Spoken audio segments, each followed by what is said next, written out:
Os estratagemas de Schopenhauer, a arte de ter razão. Olha só. Aqui nesse segundo quadro, vai aparecer isso aqui. Olha o que o Schopenhauer, através do professor Guilherme Germer, fala. A verdade, conforme Schopenhauer, é um indestrutível diamante. É a única coisa que permanece firme, que persevera e se mantém fiel. Sempre é um grande risco se afastar da verdade. Porém, tê-la em mãos nunca é suficiente em qualquer debate. Assim, tão importante quanto possuí-la é saber preservá-la de seus depravadores desleais. E, para tanto, sempre valerá a regra da justeza de que os combatentes duelem com as mesmas armas. É a chamada princípio da paridade de armas. Isso na área jurídica a gente fala.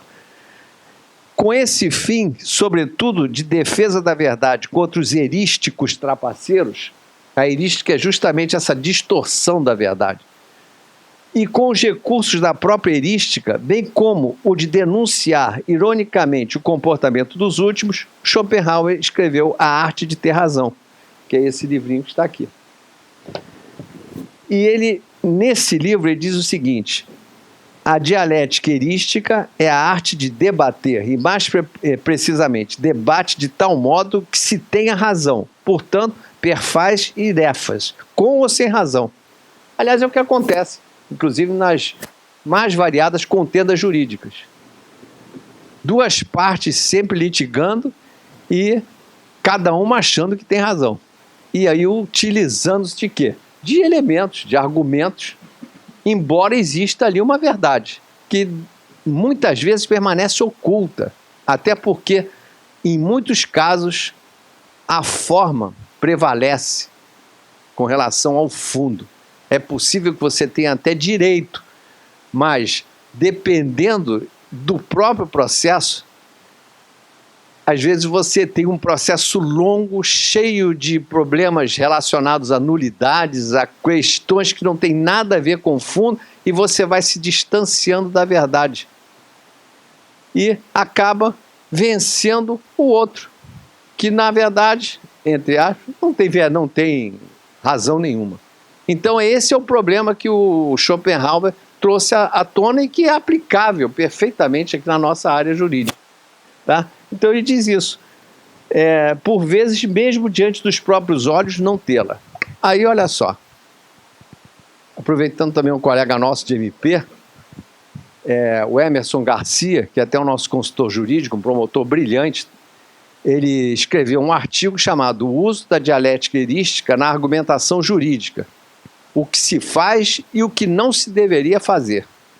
E ele diz assim: conhecer alguns dos estratagemas comumente utilizados é de grande utilidade para compreendermos as técnicas de deturpação e encobrimento da verdade. Utilizá-las ou não depende dos padrões éticos. Aí entra a ética, né? Que cada um de nós decide adotar em sua vida. A glória momentânea, embora suficiente para massagear o ego dos mais vaidosos, dificilmente produzirá bons frutos, máxime quando os estratagemas utilizados puderem ser identificados com alguns poucos minutos de reflexão suplementar, que cedo ou tarde será realizada pelos demais participantes do debate. Aí eu coligi alguns estratagemas que ele coloca assim, só para dar um exemplo de um estratagema, está aqui, ó. Estratagema número 3, são 38. Ele diz assim: ignore a proposição do seu oponente, destinada a referir-se a alguma coisa em particular. Ao invés disso, compreenda num sentido muito diverso. Em seguida, refute-a. Eu vou dar um exemplo mais prático, porque os estratagemas às vezes ficam confusos. Tá? Ataque algo diferente do que foi dito. Aí eu montei uma história aqui que veio na minha cabeça, que é o seguinte: furto de um relógio de ouro da casa de determinada família. A única pessoa que trabalha na residência pede demissão logo em seguida ao desaparecimento do relógio. Debate. Começa. O dono da casa tem certeza de que o relógio foi levado pelo empregado. Uma câmara de vídeo existente no local onde estava o relógio, devia ser um Rolex ou alguma coisa muito cara, né? Gravou a cena com precisão. A defesa afirma que o relógio foi levado para o concerto e que no caminho o empregado foi furtado, foi assaltado. E sustenta que avisou todo o ocorrido ao patrão e que sugerira ao patrão que registrasse o fato na delegacia mais próxima, o que foi recusado, e que pediu demissão pela desconfiança demonstrada em sua pessoa por este último, pelo patrão, e que o patrão não andava bem ultimamente, demonstrando esquecimento nas coisas mais corriqueiras que acontecia na casa. Aí eu coloco assim, qual é a verdade oculta? Foi ele que furtou o relógio, tá? Mas agora vai entrar na discussão. E nessa discussão começam os estratagemas do Schopenhauer a ser aplicados. O primeiro deles, ignore a proposição do seu oponente. Eu não vou... Claro que, imagina, 38... Nós não íamos sair daqui tão cedo, né? Mas vejam bem.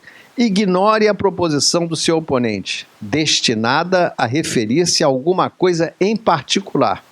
Ao invés disso, compreenda num sentido muito diverso e em seguida refute.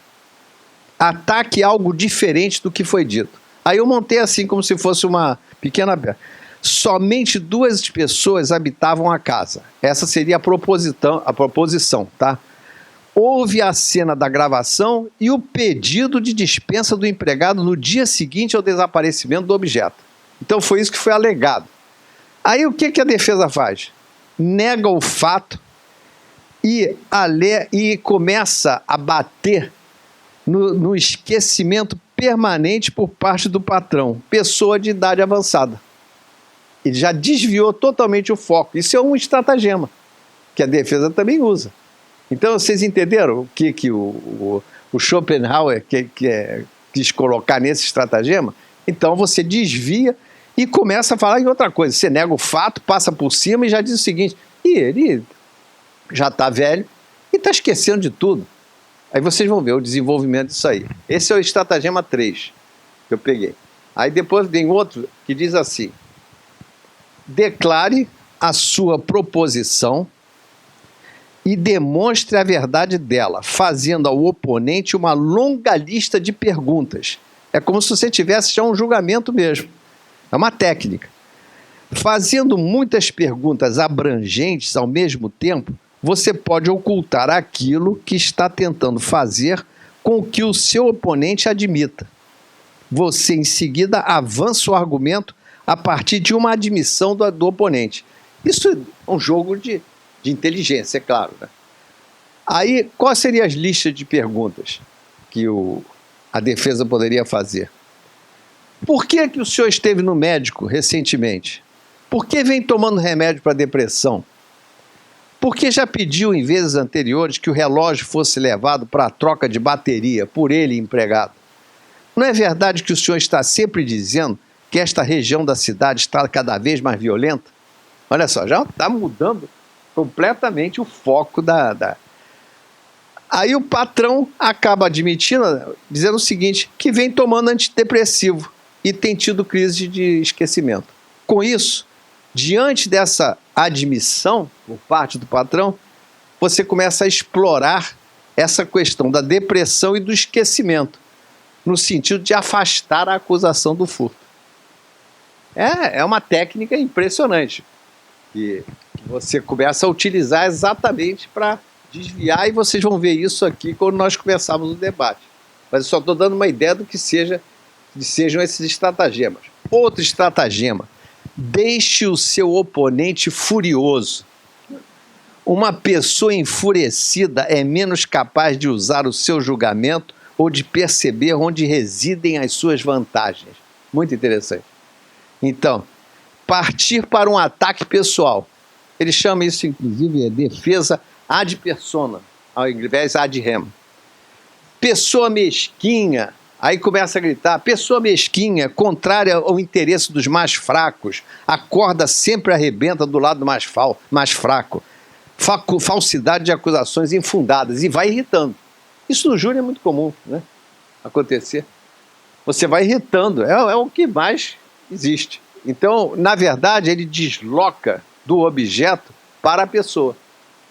E com isso, dependendo de quem está lá do outro lado, vai murchando ou não vai ter competência para chegar e contra-argumentar a altura. Né? O outro estratagema que eu também peguei, que é o 11, que diz assim: se o seu oponente admite a verdade de algumas de suas premissas, abstenha-se de pedir que ele concorde com a sua conclusão.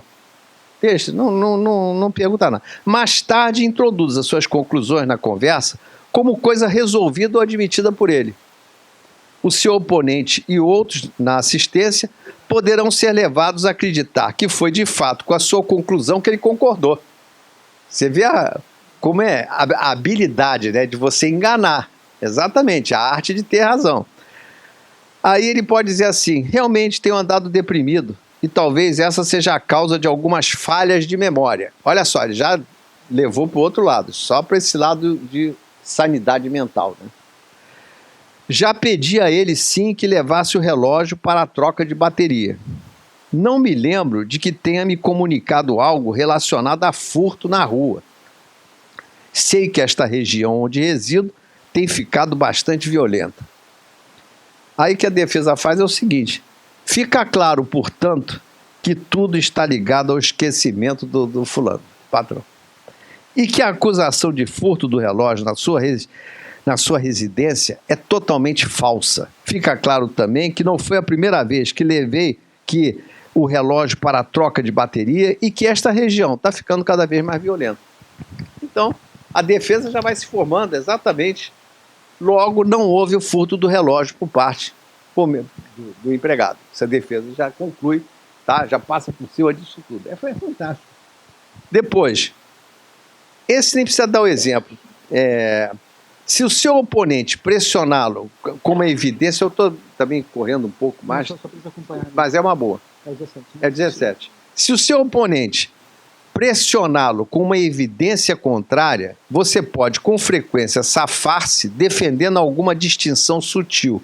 Tente encontrar algum significado subjacente ou ambiguidade na ideia do seu oponente.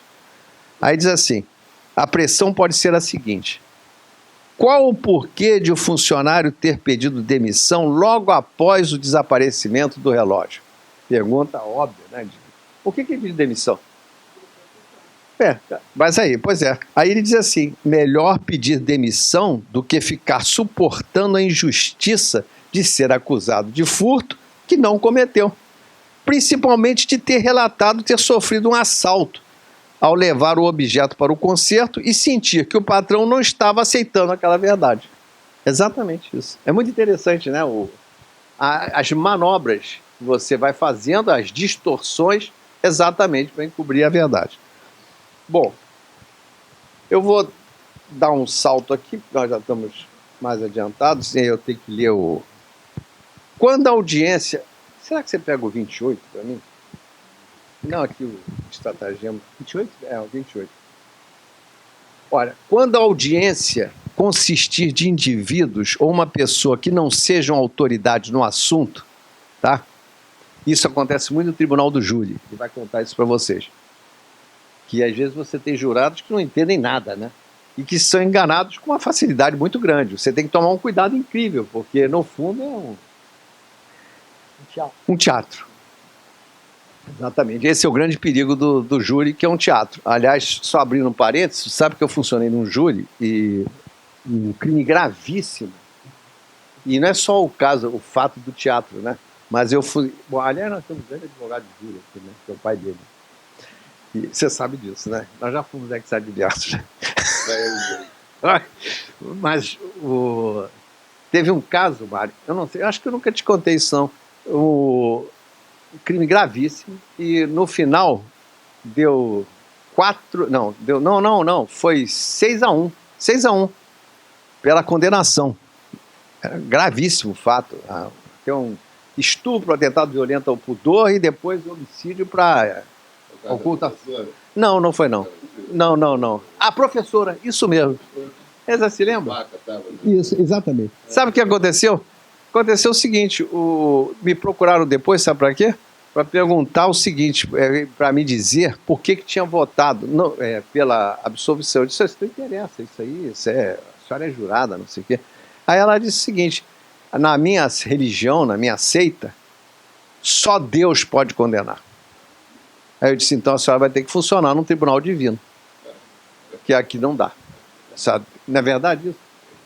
Então são esses fatos interessantes, né, que você vive, né, vivencia, e ela realmente se retirou, ela não fez mais parte do corpo de jurado. Mas apele para a autoridade ao invés de para a razão. Se o seu oponente respeita determinada autoridade ou especialista, isso é interessante. Cite essa autoridade para avançar o seu argumento. Se necessário, cite o que essa autoridade... Aliás, isso em direito também é muito comum, né? Toda hora. Porque fulano de tal defende a tese, e daí os pareceres encomendados, que aí uma tese, às vezes, totalmente esdrúxula, fora da realidade, mas que, de qualquer forma, aquilo ali pode até colar, né? Porque, dependendo de quem escreveu, quem assinou aquele parecer... Então ele disse, você pode, se necessário, não apenas distorcer as autoridades citadas em seu favor, que ninguém vai entender, vai saber que está sendo distorcido o que a autoridade falou. Isso é muito bem. O cara pensou, bolou perfeito, né, esse Jesus. Mas também falsificá-las, citando algo inteiramente inventado por você. Falam sem pensar e, mesmo que depois percebam que estão errados, querem parecer o contrário. O interesse da verdade dá lugar aos interesses da vaidade. Assim, por causa da vaidade, o que é verdadeiro deve parecer falso, e o falso verdadeiro. Defesa do empregado. Sabe-se que o senhor é um homem culto e que admira Freud e Jung, Lacan. Ambos, aliás, os três escreveram sobre os processos depressivos, que em determinados casos podem levar a pessoa deprimida a delirar, criando uma realidade absurda em torno de um assunto banal, como a criação de um furto de relógio. Fantástico, né? É isso mesmo, um estratagema, você pode usar. E aí, para terminar, que são muitos estratagemas, e eu tenho que ler agora o ponto. Vou ler o último, que diz o seguinte: parta para o ataque pessoal, insultando grosseiramente. Tão logo perceba que seu oponente está com a vantagem. Partindo para o ataque pessoal, você abandona o assunto por completo, passando a concentrar o seu ataque na pessoa, fazendo uso de observações ofensivas e malevolentes. Esta é uma técnica muito popular porque requer pouca habilidade para ser colocada em prática. É verdade. Quem é você para ficar falando aí do meu constituinte? Logo você, todo mundo sabe que você é um grande mentiroso. E aí parte para essas coisas de ofensa. E dependendo do indivíduo que está do outro lado, acaba aceitando aquilo ou não sabendo como retrucar. Isso é um ponto muito interessante. Então, esses são os estratagemas, tá? Em resumo, são 38. Quem puder, compra esse livrinho. Tá? Na Travessa vocês vão encontrar com facilidade. Na Saraiva também encontra. Mas eu acho que eu comprei esse aqui na Travessa. Tá? E agora eu vou fazer o seguinte. Nós vamos começar agora a segunda parte, que é exatamente a leitura do resumo, né, do conto do Crime de Lord Arthur Savile. A história se passa na Inglaterra no final do século XIX. Durante uma festa, Lady Windermere apresenta seu quiromante, tá? Septimus Podgers, aos seus convidados. Ele lê as mãos de diversas pessoas, impressionando a todos pelos detalhes que revela sobre a vida e a personalidade de cada um. No entanto, ao ler a mão do jovem Lord Arthur Savile, Podgers fica pálido e se recusa a revelar o que vira. Após ser pressionado em particular por Lord Arthur, que lhe oferece pagamento, Podgers confessa que vira que ele cometeria um assassinato em breve. Olha só que interessante. Naturalmente, Lord Arthur fica muito perturbado com a revelação e vagueia pela noite pensando sobre seu destino. No dia seguinte, ele pensa sobre sua noiva, Sybil Morton, e se convence que, já que seu destino era matar alguém, ele deveria fazer isso logo, para poder se casar em paz.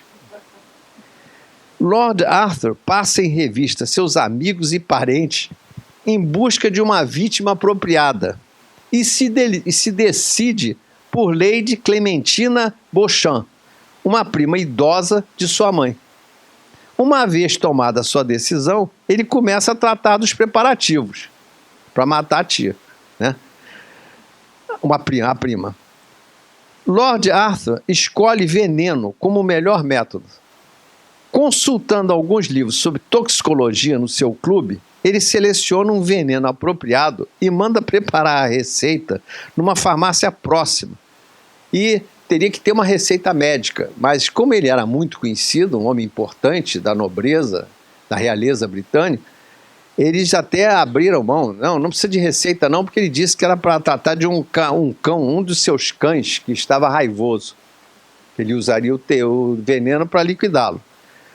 Lord Arthur coloca a pílula envenenada numa linda caixa de vidro e vai visitar a Lady Clementina lá, né? A prima. Durante sua visita, ele oferece a pílula para a velha senhora como um poderoso remédio americano para o estômago. E ela promete tomá-lo assim que tiver uma nova crise de azia. Ao voltar para casa, Lord Arthur decide aguardar os acontecimentos antes de prosseguir com sua vida. Procura novamente Sybil, né, que é a noiva, e afirma que o negócio importante o obrigará a viajar e adiar o casamento por algum tempo. Ele se despede e parte para Veneza, onde fica várias semanas na companhia do seu irmão. Durante a viagem, ele recebe um telegrama, olha só que coincidência, com a notícia da inesperada morte de Lady Clementina, seria Clementine, que lhe deixaram uma pequena herança. A mulher ainda deixou uma herança para ele. Aliviado e com a sensação do dever cumprido, ele retorna imediatamente para Londres. Reencontra Sybil e remarca a data do casamento. Entretanto, enquanto examinava os papéis de Lady Clementina, junto com Sybil, a Sybil, a noiva, encontra a pílula envenenada ainda na embalagem. Então, ela não morreu por causa da pílula envenenada. Olha só. Horrorizado, o Lord Arthur conclui que Lady Clementina morrera de causas naturais e o peso do seu futuro crime volta a assombrá-lo. Caramba, tinha que arranjar outra vítima. Logo, o Lord Arthur se recupera do choque e recomeça seus planos novamente.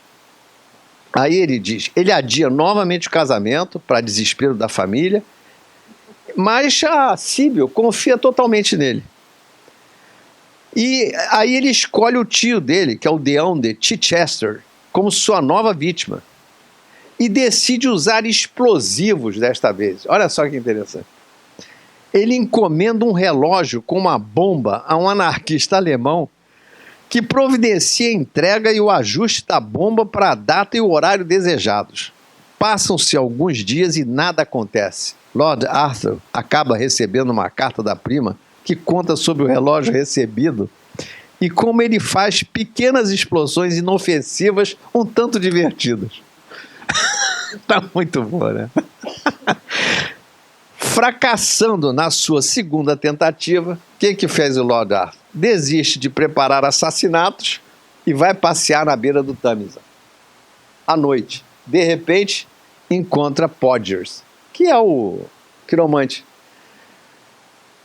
O Podgers estava debruçado numa das pontes do Tâmisa e ele viu ali naquela noite escura, vocês podem imaginar o fog londrino, aquela coisa bem... Isso é muito bem detalhado no livro, porque ele tem uma precisão na descrição. Vocês que conhecem o Oscar Wilde, ele foi grande, né? Então, no impulso, ele agarra o homem e o arremessa no rio, onde ele desaparece. Dias mais tarde, os jornais noticiam o suicídio do quiromante. Ele foi encontrado o corpo foi encontrado no rio. Aliviado, Lord Arthur se casa com Sybil. A história termina com Lord Arthur, anos depois, dizendo a Lady Windermere que deve tudo à quiromancia, especialmente seu amor, Sílio. Tá aí. Fantástico o conto. Agora, eu aconselho que vocês leiam todo, na íntegra. Isso aqui é um resumo, porque senão nós ficaríamos lendo aqui. E agora, então, a minha parte acaba e termina, então eu dou a palavra aqui ao meu colega Bruno.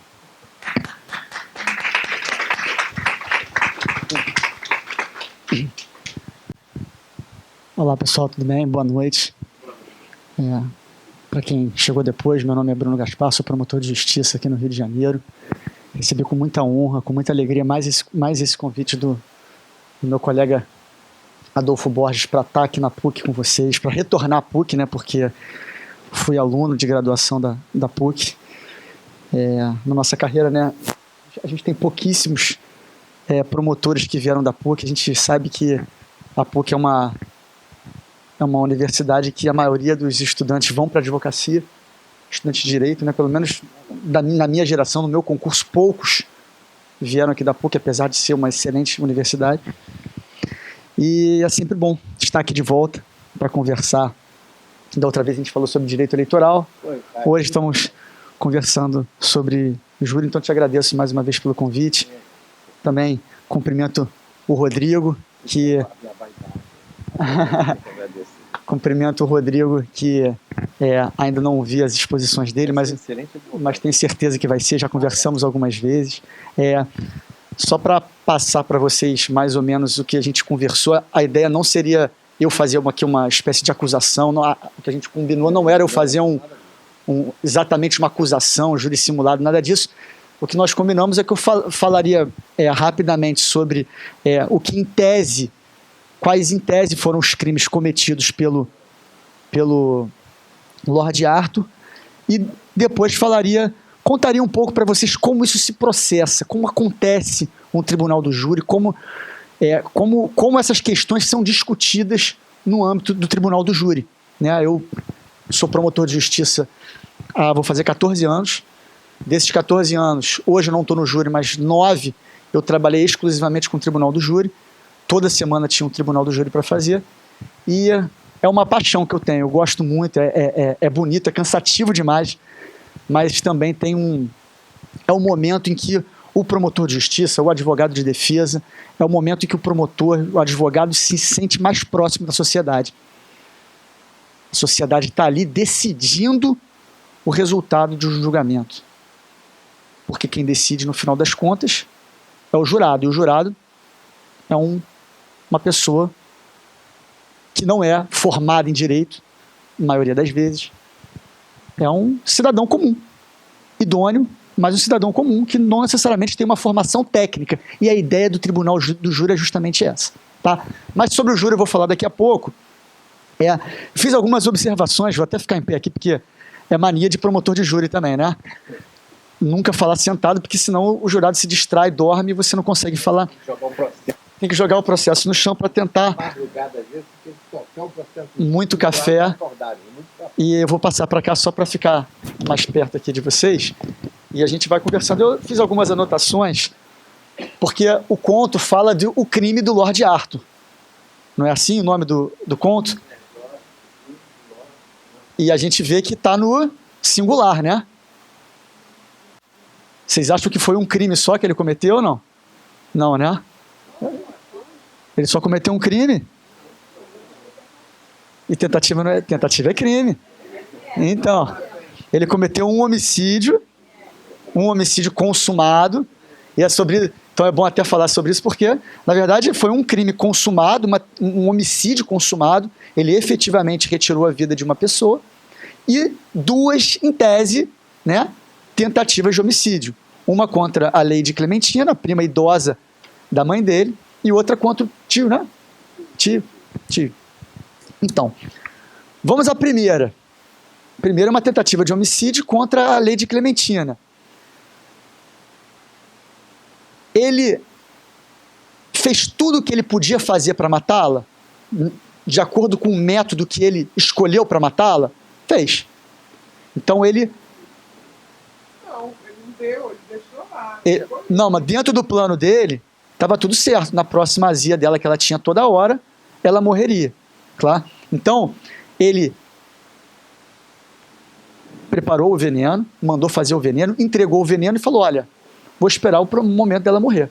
Ele agiu para que ela morresse. E se utilizou nesse momento de veneno. Veneno é uma circunstância considerada qualificadora pela nossa lei. Em tese, tá? Não estou falando que esse veneno, porque não tem perícia, mas em tese é uma circunstância qualificadora. O que é qualificadora? É que torna o crime mais grave.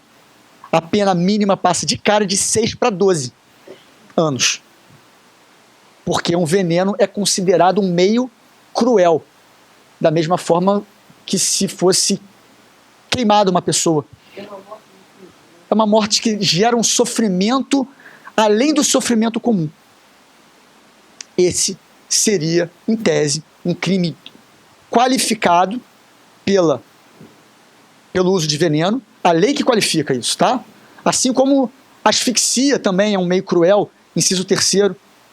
E um crime qualificado tentado. Por quê? Porque não se consumou. Não chegou ao resultado morte. Né? Então, esse seria, em tese, o primeiro crime cometido por ele. O segundo crime, contra o tio, também é um crime tentado, também é um crime, em tese, cometido com explosivo, que também é considerado um meio cruel, e também que não se consumou, porque ele não veio a morrer. Não vou antecipar as teses do Rodrigo, quer dizer, vou antecipar rapidamente uma que talvez ele tenha feito, talvez não, mas, com certeza... Não é porque a gente não está nesse... Não é um embate, hoje aqui não estou fazendo acusação, mas de cara, quando a gente enxerga isso, você enxerga que não houve sequer uma tentativa. Porque na nossa legislação, no artigo 17, tem o crime impossível. Em tese, estou falando tudo em tese, quando o meio é ineficaz para você realizar o crime, você tem um crime impossível. Não seria possível consumar aquele delito pelo meio que ele escolheu.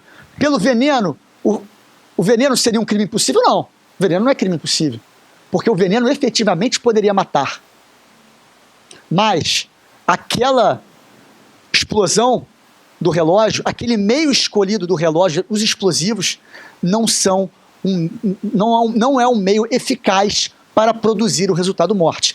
Dentro de um processo criminal, isso obviamente, para você dizer que é um crime possível, isso depende de perícia, mas aqui a gente está falando tudo em tese, né, gente? Não estou aprofundando a esse ponto.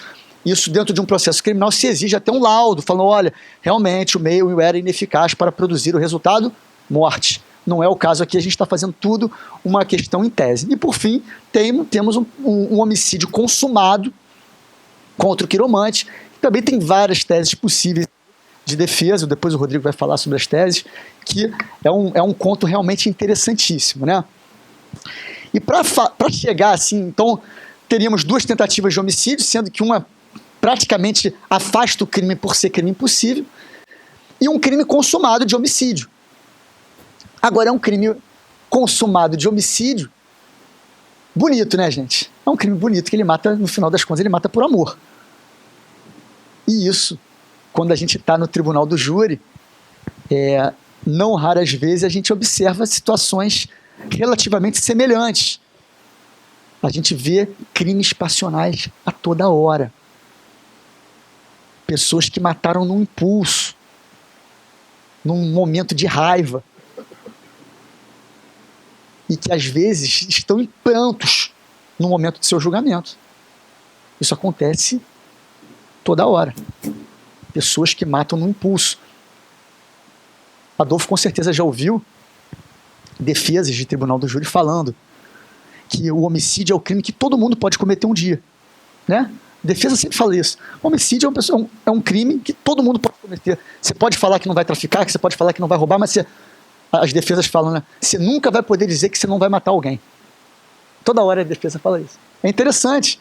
E tá aí a beleza do tribunal do júri, né? Você vê essas teses, você vê a exposição. Então, eu vou voltar um pouquinho, vou começar a explicar só como se processa um pouco o tribunal do júri, desde lá do início, para a gente ter uma ideia de como chega até o julgamento pelo tribunal do júri, sem ser tão técnico. Eu vou falar de forma mais abrangente para vocês entenderem mais ou menos como funciona na prática isso e trazer algumas discussões que eu acho interessantes. Primeiro, se tem uma investigação de um crime, né? Então, aconteceu esse homicídio. Claro que antes de concluir por um suicídio, teriam que analisar o corpo, analisar o local do crime, ouvir testemunhas. Isso é a parte da investigação de qualquer homicídio. Mas foi homicídio. Não, foi suicídio. Não, foi um homicídio. Eu não estou muito querendo, mas não foi naquela posição. Pelo livro não. Pelo conto ele estava ali apreciando, porque realmente assim, o Lord Arthur é uma figura simpática, né? Você olha o livro, você lê o livro, eu li o livro inteiro, você fica assim, poxa, ele está matando por amor, ele está matando porque ele quer casar, né? Então assim, então assim, você chega no final das contas, você fica aliviado junto com ele quando você termina de ler o livro, de tão bem escrito que o livro é. Você fica aliviado, pô, ele conseguiu tirar aquele peso, né? Mas ele tentou matar 2 pessoas e matou 3, né? No final das contas, mas enfim, primeiro tem uma investigação. Concluída a investigação, o Ministério Público oferece uma denúncia para o Poder Judiciário, para o presidente do Tribunal do Júri. E vai acontecer aí o quê? Uma primeira fase de um processo criminal. O que acontece nessa primeira fase? O juiz recebe a denúncia, o juiz ouve as testemunhas de acusação, o juiz ouve as testemunhas de defesa, ouve o réu, faz um interrogatório, e ao final, o juiz, se fosse qualquer crime que não de homicídio, que não de doloso contra a vida, o juiz decidiria, aplicaria uma pena. Mas crime de homicídio, crime doloso contra a vida, quem decide é o tribunal do júri. Então, nessa primeira fase, o que o juiz faz? Depois de ouvir as testemunhas de acusação, depois de ouvir as testemunhas de defesa, o juiz, ele admite ou não admite aquela acusação. Ele pode pronunciar o réu. O que é pronunciar? É falar, réu, você vai ser submetido ao julgamento pelo tribunal do júri. Ele pode impronunciar o réu, falar, olha, não tem indícios suficientes de autoria ou de materialidade para te levar a júri. Ele pode absolver sumariamente o acusado, falar, olha, não foi ele, já está provado que não houve o fato ou que não foi a pessoa. Ele pode absolver o acusado, mas isso em hipóteses excepcionalíssimas. Ou ele pode desclassificar e falar, olha, não foi um homicídio não, foi uma lesão corporal seguida de morte. Aí quem julga vai ser o juiz singular. Essas... Caso você retratou por impronúncia. Qual caso? Agora, quando não foi ele, é impronúncia. Não. Mas todo sumário é quando é legítima defesa ou coisa para isso. Não, tudo bem. Eu discordo um pouco, assim. A legítima defesa, em regra, tem que ser submetida, quando a tese de defesa é a legítima defesa, ela tem que ser submetida ao tribunal do júri. É o tribunal do júri que tem que reconhecer se houve ou não a legítima defesa. A absolvição sumária, normalmente, para casos que você não prova nem que o fato aconteceu, ou quando está provado na primeira fase já de forma muito evidente que foi outra pessoa, que não foi ele. A impronúncia, se você absolve sumariamente uma pessoa, você não pode depois conseguir mais provas e submeter ele ao novo processo. Não pode. Quando não tem indícios de autoria e materialidade, você impronuncia. Não tem prova suficiente. Você não pronuncia. Tá? Mas no caso aqui que a gente está batendo papo, vamos pronunciar, né, os réus. Né? Eu acho que no caso da segunda tentativa de homicídio, poderia o processo até acabar por ali, por causa da ineficácia daquelas bombas para matar qualquer pessoa. Isso vindo numa perícia, teria o processo de cara. E submete a pessoa ao julgamento pelo tribunal do júri.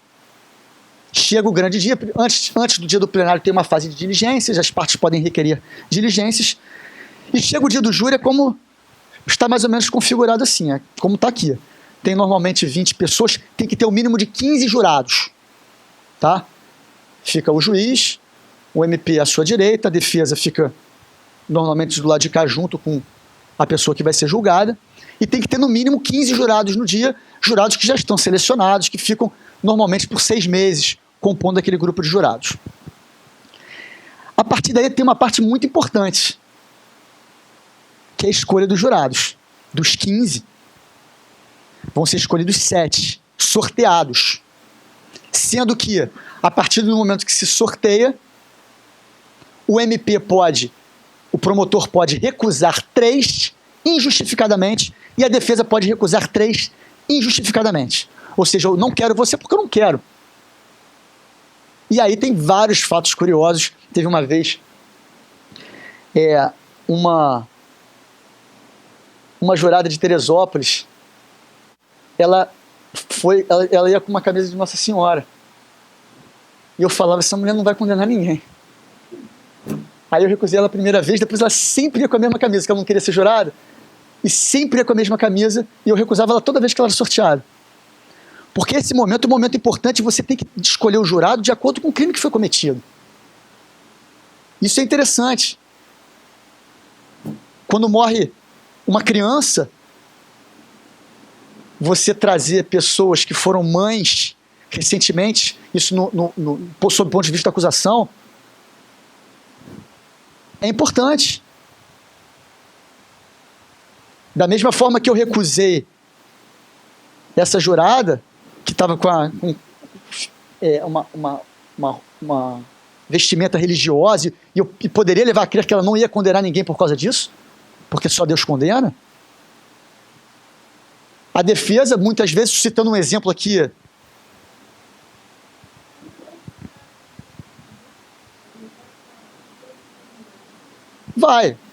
ele vai com a roupa, você não pode impedir que ele vá com a roupa, né? Tem algumas...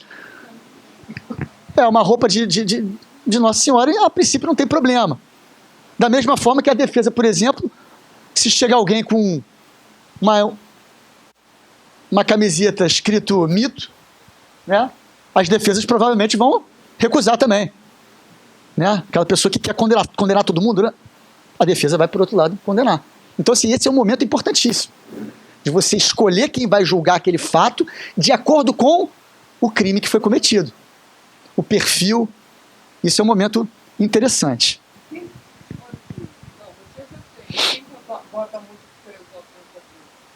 Isso varia de lugar para lugar, mas normalmente a justiça já encaminha... Oi?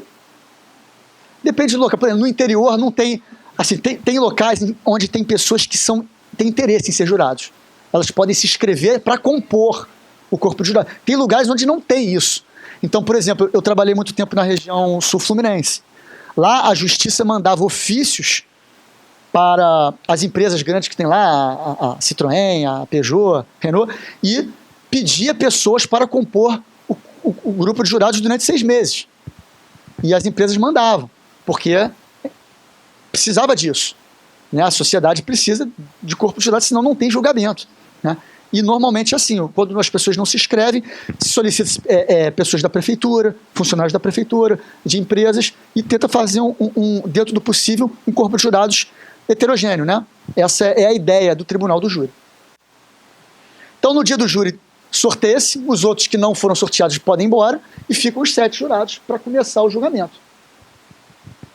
Antes do julgamento, toda aquela prova que foi produzida na primeira fase, para o juiz pronunciar ou não o réu,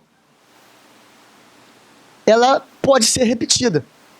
Então, os jurados ouvem as testemunhas de acusação, as testemunhas de defesa e, por fim, o interrogatório. Isso tudo acontece na frente dos jurados. Então, o juiz pergunta ao réu, as testemunhas, e os jurados estão assistindo toda aquela prova que foi produzida na primeira fase, o jurado assiste ela acontecendo novamente. Até para ele ter base para julgar. terminou, ouvir as testemunhas de acusação, houve as testemunhas de defesa, houve o réu, começam os debates. Como é que é o debate? O promotor fala por 1h30, defesa 1h30. Depois, se o promotor for em réplica, ele tem 30 minutos e a defesa mais 30 minutos. Se for um réu, se for mais de um réu, acrescenta 1 hora para cada lado. Tá? E aqui tem algumas coisas que são importantes dizer. Por exemplo, qual é uma discussão que hoje já está pacificada, mas que durante algum tempo existiu sobre esse momento do tribunal do júri? Primeiro, o réu, ele pode estar algemado? Não pode. Em regra, não. Em regra, ele não pode estar algemado, porque naquele momento, a algema pode exercer influência na cabeça dos jurados. Então, o entendimento é que, em regra, ele não pode estar algemado. Mas, existindo motivo justificado, e eu também em Campos vivi um outro caso de motivo justificado, o juiz estava interrogando o réu antes da sessão plenária. Eu não fiz o primeiro julgamento, eu fiz o segundo. O réu estava como se eu estivesse aqui, em frente ao Adolfo, o juiz perguntando para ele, só que não era esse microfone, era microfone com um tripé. O réu pegou o microfone, passou, o juiz chegou para trás e o microfone passou assim. Aí os policiais, obviamente, foram para cima do réu, embolaram com ele lá. Não teve o júri esse dia, foi desfeito o conselho de sentença. E eu fui fazer o segundo júri desse mesmo réu, porque o primeiro foi adiado por conta desse fato. E esse júri específico, eu fiz uma solicitação ao juiz, falei, olha, nunca pedi isso, fiz um requerimento, mas nesse caso concreto, diante do ocorrido na última sessão plenária, em que ele atentou contra a integridade física do juiz, eu requeri que ele permanecesse algemado durante a sessão plenária inteira, porque ele atentou contra o magistrado e poderia atentar contra o promotor, contra o defensor, contra o jurado, contra qualquer pessoa. O pleito, obviamente, foi deferido. Então, nesse caso, era um caso que é fundamentado, específico, em que se justificava a utilização de algemas. Outro ponto que influencia pelo outro lado, mas que também uma tática defensiva muito grande, quando o réu é policial. As defesas, o que costumam fazer? Colocar ele fardado. Né, para dar, ele pode ter 35 mortes nas costas, mas coloca ele fardado ali para gerar aquela impressão para os jurados de que ele é um protetor da sociedade. Né? Ele está ali, sério, enfim. Então, essa é uma outra tática, estratégia defensiva de conquistar o jurado. Né? Você fazer dessa forma. E aí começam os debates. O promotor tem 1h30, defesa tem 1h30. Qual é uma também estratégia muito comum? O promotor falou 1h30, a defesa falou 1h30. Você sentiu que a defesa não conseguiu terminar toda a sua tese, ou que a defesa, naquele momento, não foi bem. Você não vai em réplica. Consequentemente, a defesa não vai ter tréplica. E termina o julgamento por ali. Não conheço o caso do Tenente Bandeira.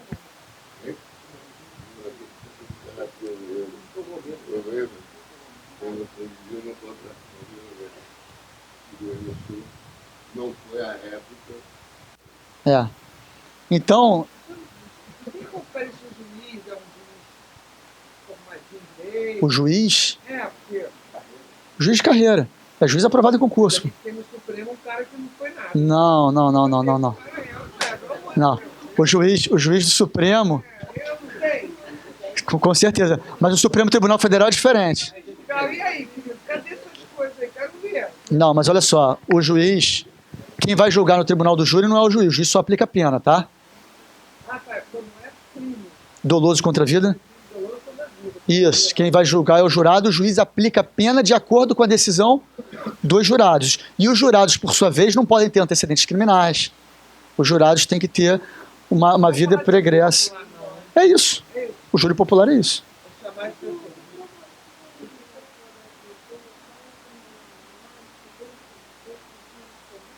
De-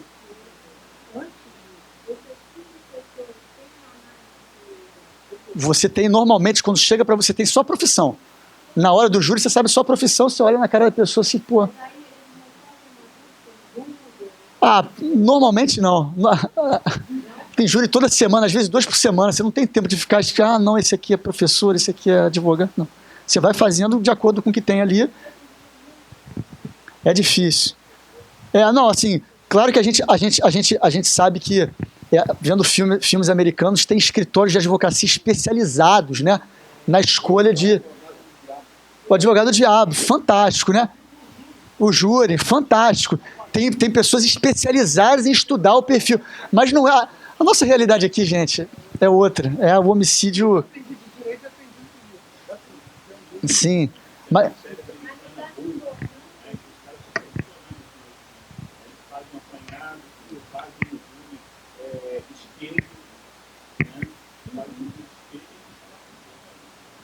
Não, realmente, olha, acredito que não.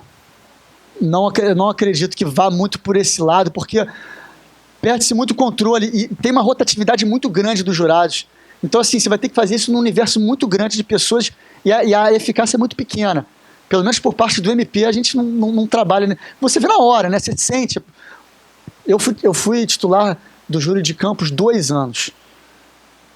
Eu conhecia cada jurado. Os jurados trocavam 6... Você começa a conhecer os jurados nos 3 primeiros julgamentos, depois você conhece o jurado. 6 meses. Às vezes 6 meses, às vezes 1 ano em alguns lugares. Quando não tem... Não pode. E isso é outro cuidado importante, outra questão importante que acontece. Julgamentos muito longos. Depois que eles são escolhidos, eles fazem um juramento, que eles ficam incomunicáveis completamente. Tá? Claro, isso é relevado, né? Julgamentos muito grandes. Você impede deles falarem um com o outro a hora do almoço, a hora do lanche. Eles não podem conversar nada entre si. Não acontece isso. Na realidade, isso não acontece. Eles conversam. O que acontece? Na hora do almoço, na hora do lanche, eles ficam sempre acompanhados de oficial de justiça. Então, eles não podem conversar sobre o quê? Eles não podem conversar sobre o objeto do julgamento.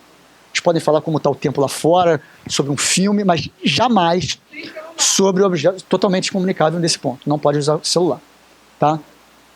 Então, é isso que acontece. Um oficial de justiça fica o tempo inteiro observando para ver se eles falam ou não. Eles não podem se comunicar. O julgamento acontece. Outro ponto controvertido é a possibilidade ou não dos apartes. O que é o aparte? Na minha fala, a defesa fica interrompendo. Na fala da defesa, o promotor fica interrompendo. Né? Eu, normalmente, quando eu faço júri, eu permito que me façam uma parte. Ah, posso fazer uma parte? Claro, não tem problema nenhum. Já aconteceu também de eu fazer um júri com um advogado que não me deixava falar. Mas isso é uma coisa muito sutil, que ao mesmo tempo que ele adota uma postura como essa, ele ganha a antipatia do jurado. Se tem uma coisa que o jurado não admite, é falta de educação. E é muito feio. Teve uma vez que eu estava tentando falar, estava em réplica, tentando. Só que assim, em Campos, eu estava lá 1 ano e meio. O advogado estava fazendo o primeiro júri dele lá. Chegou uma hora que eu falei, já falei tudo que eu queria. Não vou continuar, vou deixar ele dar o show dele. Saí. Tinha até faixa já. Não, é questão de confiança. Por quê? Porque isso é uma vantagem de quem está do lado do Ministério Público. Eu, inúmeras vezes, cheguei para os jurados e pedi absolvição. Falei, olha, existem dúvidas razoáveis se ele cometeu ou não esse crime. Ele pode ter cometido, mas pode também não ter cometido. E na dúvida, eu me manifesto para vocês absolverem. Isso é muito comum. Os promotores fazem isso com frequência. Não tem prova, você pede absolvição. E quando você faz isso, o jurado também ganha confiança. Pô, o promotor pode pedir a condenação e a absolvição, se ele está pedindo absolvição. Claro que tem. Já aconteceu também. De júri, eu promotor, pedir absolvição e jurado condenar, tá? Não a maioria, mas 1 ou 2 jurados votarem pela condenação. Isso acontece. Mas é um ponto importante. Então, assim, uma parte é permitido? Pode acontecer? Pode. Mas ele não pode inviabilizar que a outra parte continue falando. Tá? Sobre tribunal do júri, as partes só podem se manifestar sobre documentos que estão nos autos pelo menos 3 dias antes do julgamento. Tá? Então, eu não posso chegar na hora do plenário com tem uma prova nova aqui para mostrar para vocês. Tem muito esse filme, né? Não pode. Não pode. Tá? Então, tudo tem que ser juntado com 3 dias antes e dado vista à outra parte. Tá? Isso é uma prova importante. Terminou o julgamento, terminados os debates, o que acontece? Vai todo mundo para uma salinha, para a sala secreta, e cada jurado fica com um papelzinho escrito sim e outro não. O juiz, dentro da técnica que existe, ele vai fazer perguntas, quesitos, para o jurado decidir se condena ou se absolve. E votando esses quesitos, primeiro, assim, você vai julgar materialidade, vai julgar autoria e vai julgar as qualificadoras, que são aquelas circunstâncias que tornam o crime mais grave, como, por exemplo, essa questão do veneno, que eu falei. Hoje, não se chega mais a uma contagem total dos votos. Na época do Adolfo, provavelmente, sempre se abria todos os votos, né? Todos os sim, todos os não. Então, você sabia se o júri foi decidido por maioria ou por unanimidade. Agora, não se faz mais isso, até para a proteção dos próprios jurados. Quando se chega a uma maioria, não se abre mais todos os papeizinhos. Tá? Deve ser absolvido? Se 4 votarem sim, o juiz abre 4 sim, ele não abre mais os outros. Por quê? Porque já tem uma maioria. Então, sempre decidido por maioria. Com isso, você protege os jurados quando eles condenam, né? Porque... Pode abrir. Se tiver curiosidade, ele pode fazer isso. Queima isso? Não, é um papel sim ou não, dobra e... Não, usa no próximo julgamento. Usa em todos os julgamentos. É um papelzinho. Não, eles não escrevem nada. É um papel já escrito, sim. É um papel. Ele dobra e bota numa urna. Ele pega e põe numa urna. E depois ele pega o voto que não foi e põe em outra urna. E assim vai votando até ter o resultado total do julgamento. E aí, eu acho que eu já falei sobre os principais aspectos aqui do... Fala sobre a prova obtida sobre isso também é interessante. Poxa. É longo. O que é? Mas é um júri também interessante. Qual é a prova obtida? Eu não tive... Pode falar. Se for 4-3, vai ter que abrir tudo. Se for... 4 papéis, sim. Acabou, não abre os outros. Não sabe, mas já sabe que tem uma tese vencedora. Não importa. Não importa se foi 7-0.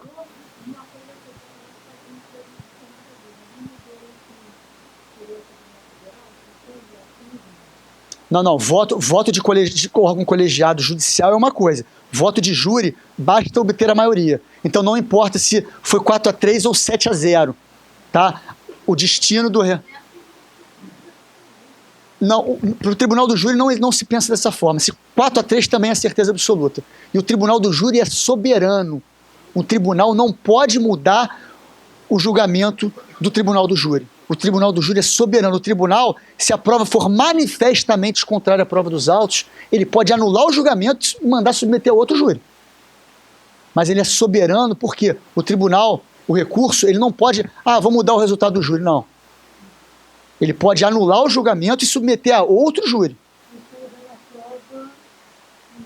Não, se, por exemplo, a prova que fundamentou, por exemplo, um fato que poderia gerar um novo júri, uma prova considerada manifestamente contrária à prova dos autos.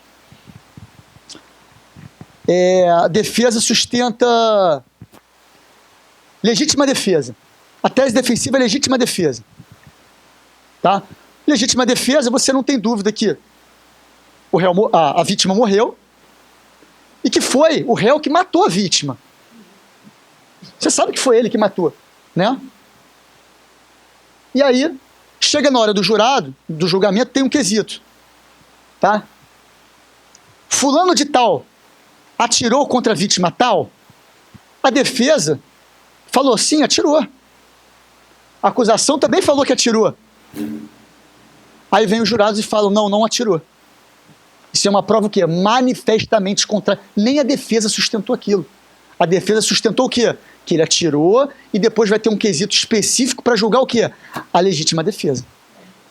Então, essa é uma prova manifestamente contrária à prova dos autos. Nem a defesa sustentou aquilo.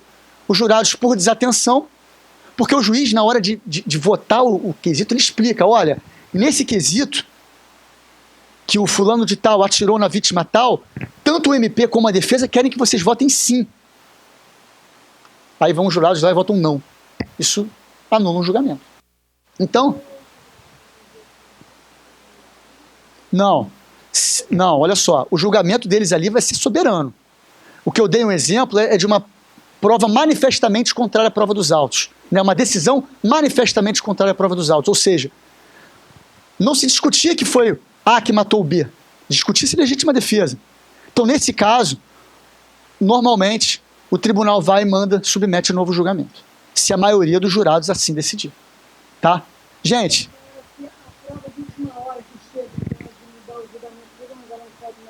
A prova de última hora não pode nem ser apresentada.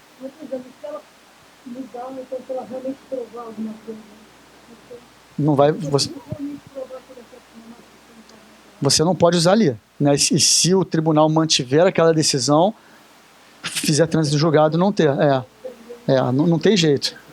Não tem jeito. Nesse momento, o que pode fazer, quando chega uma prova importante dessas, você pede o adiamento do júri. A prova é muito importante? Adiado. Você adia o julgamento, e aí outra parte vai ter vista, e você vai poder fazer o julgamento depois.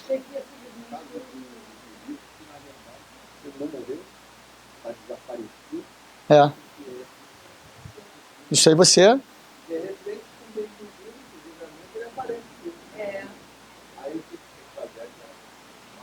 E assim, gente, é uma coisa muito... O júri é muito bonito. Assim, eu já tive situações já fiz júri de pai defendendo o filho, né? Também em Campos, o pai, advogado, filho, réu. Foi um júri super difícil fazer, porque, poxa, na época eu não era, mas hoje eu sou pai. Você imagina a sensação de um pai de defender um filho, em que eu estava acusando, no caso, de homicídio. O júri tem outras peculiaridades. A figura da vítima não está ali. A vítima morreu. A vítima não está ali sendo julgada, né? A gente olha esse caso desse conto lindíssimo do Oscar Wilde. A vítima não está ali, né? Foi arremessado do rio. Então você não consegue muitas vezes visualizar a perda da vida de uma vítima. Você olha para o réu ali e fala, coitado dele. No caso do Lord Arthur, por exemplo, poxa, matou por amor, né? Parece bonito. No final você termina o livro aliviado com ele, junto com ele. Você fala, pô, ele conseguiu, cara. Ele tá bem, encontrou o amor da vida dele. Mas a gente tem que sempre lembrar, quando a gente está num plenário, quando a gente está num julgamento, não conto, claro que a gente está brincando aqui, falando de situações extremas, né? Que mesmo que a vítima não esteja mais ali, que uma vida se foi. E isso tudo tem que ser sopesado durante o julgamento, né? Gente, como eu falei para vocês, vou passar a palavra agora ao Rodrigo. A ideia aqui não foi de fazer sustentação de acusação, não fiz isso. Quis mais passar uma ideia geral para vocês de como funciona o tribunal do júri. Também não sou professor de processo penal, Adolfo é muito mais professor de processo penal que eu. A ideia aqui foi só passar uma ideia prática do que acontece num dia a dia do júri. Eu agradeço a atenção de vocês. O Rodrigo agora vai falar sobre as teses defensivas. E obrigado, até a próxima aí. Bom, primeiramente, cumprimentar o Bruno por essa sustentação. Foi mais uma exposição, né, e muito esclarecedora. Eu mesmo aprendi muito aqui porque, bem, não sou quase advogado, ainda sou estudante, não atuo na área criminal e muito do contato que eu tive com o júri, na verdade, foi por meio do meu pai, que é advogado de júri. Então, desde pequeno eu vi esse tipo de coisa e sempre achei muito interessante. Para mim, embora não atue no tribunal do júri hoje, eu acho que essa é a área mais bonita do direito.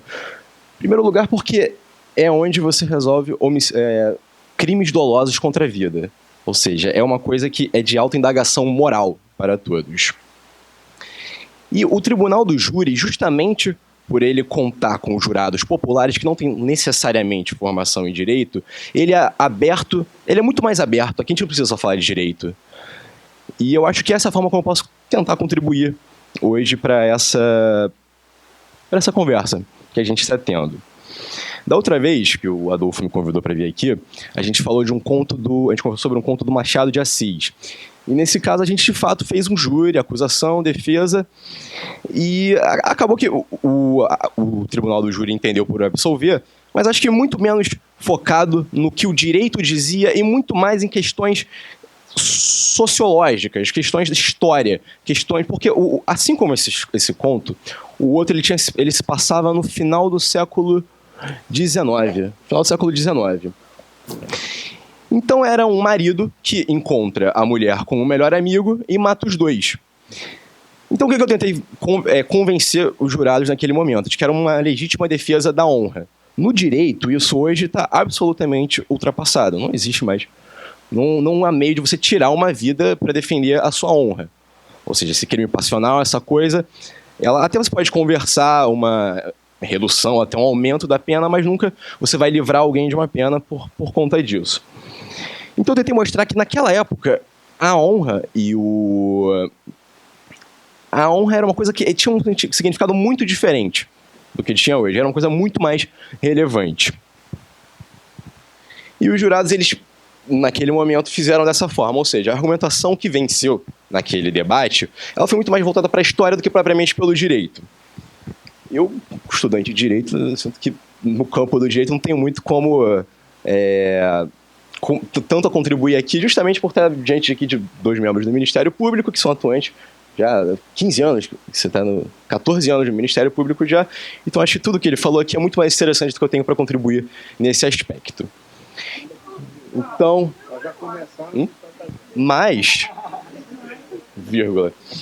vou tentar trazer aqui umas considerações que podem fazer os senhores pensarem em absolver o senhor Lorde Arthur. O primeiro ponto, e o Bruno naturalmente não chamou atenção a isso, é o fato de que ele só cometeu todos os crimes, todos os fatos que nós estamos aqui conversando, porque ele foi vítima de uma fraude. Então ele perguntou no início aqui, quantos crimes houve nesse conto? Ele falou 3. Eu digo que 1. Eu digo que houve um estelionato, e nada mais. Um estelionato que foi perpetrado justamente pelo senhor Podgers, que acabou sendo a vítima. Porque a verdade é que esse resumo, ele não dá muito a ideia precisa do que o Oscar Wilde queria passar pra gente com esse conto. Aqui a gente riu, mas o conto é um conto gótico, é um conto denso, é um conto sobre um homem que ele vai perdendo completamente o controle porque ele fica fixado nessa ideia de que ele estava fadado a cometer um crime. Então, não foi exatamente um crime por amor. O nome inteiro do conto é O Crime do Lorde Arthur Savile. Um estudo sobre o dever. Um estudo sobre o dever, exatamente. Então ele sentia que não tinha jeito, ele não tinha para onde ir se não cometer esse crime.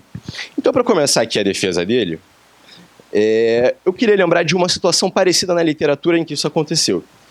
Vocês conhecem o Édipo Rei? A tragédia do Sófocles, justamente. O Édipo Rei, quando ele era novo, um oráculo conta para ele que ele estava fadado a matar o seu pai e desposar sua mãe, acabar casando com a sua mãe. Então o que ele faz? Ele fica desesperado com essa situação e, para tentar fugir do seu destino, ele muda de cidade, vai para outra cidade, se afasta dos pais para nunca vir a cometer aquilo. Quem leu sabe que no final ele acaba correndo, na verdade, em direção ao próprio destino dele. Ele vai para uma nova cidade, Tebas, mata o rei e casa com a rainha. Só que ele não sabia que aquele rei era o seu pai e a rainha era a sua mãe. Ele, na verdade, ele tinha sido tirado da cidade quando era novo e quem ele achava que eram seus pais não o eram. Então essa é a situação em que esse homem está se vendo aqui, o Lord Arthur. Ele sentiu, quando o quiromante disse para ele que ele estava fadado a cometer um assassinato, que não tinha jeito. Então, ele, na verdade, ele tenta cometer esse assassinato com a maior velocidade possível, porque ele queria se casar com a sua mulher. E ele queria primeiro cometer o crime para então poder casar-se com a sua mulher. Por medo justamente de que esse crime pudesse recair sobre ela, pudesse recair sobre a família dele. Ele se via na mesma posição que o Édipo de Sófocles. E a verdade é que isso aconteceu no final do século XIX, na Inglaterra vitoriana. Esse era um momento em que era especialmente propício, era um momento especialmente marcado pelo irracionalismo, pela superstição. Naquele momento, todos os indivíduos eles estavam muito propensos a acreditar em superstição, assim como o Lord Arthur estava. O próprio conto ele mostra muito bem isso, como quando chega um quiromante na festa, todas as pessoas ficam em torno dele, acreditam com grande espanto no que ele falava. Ou seja, tinha todo um contexto que era propício a que o Lord Arthur acreditasse naquilo que tinha sido dito a ele, ou seja, que ele cometeria um assassinato. Mas, de todo modo, a verdade é que...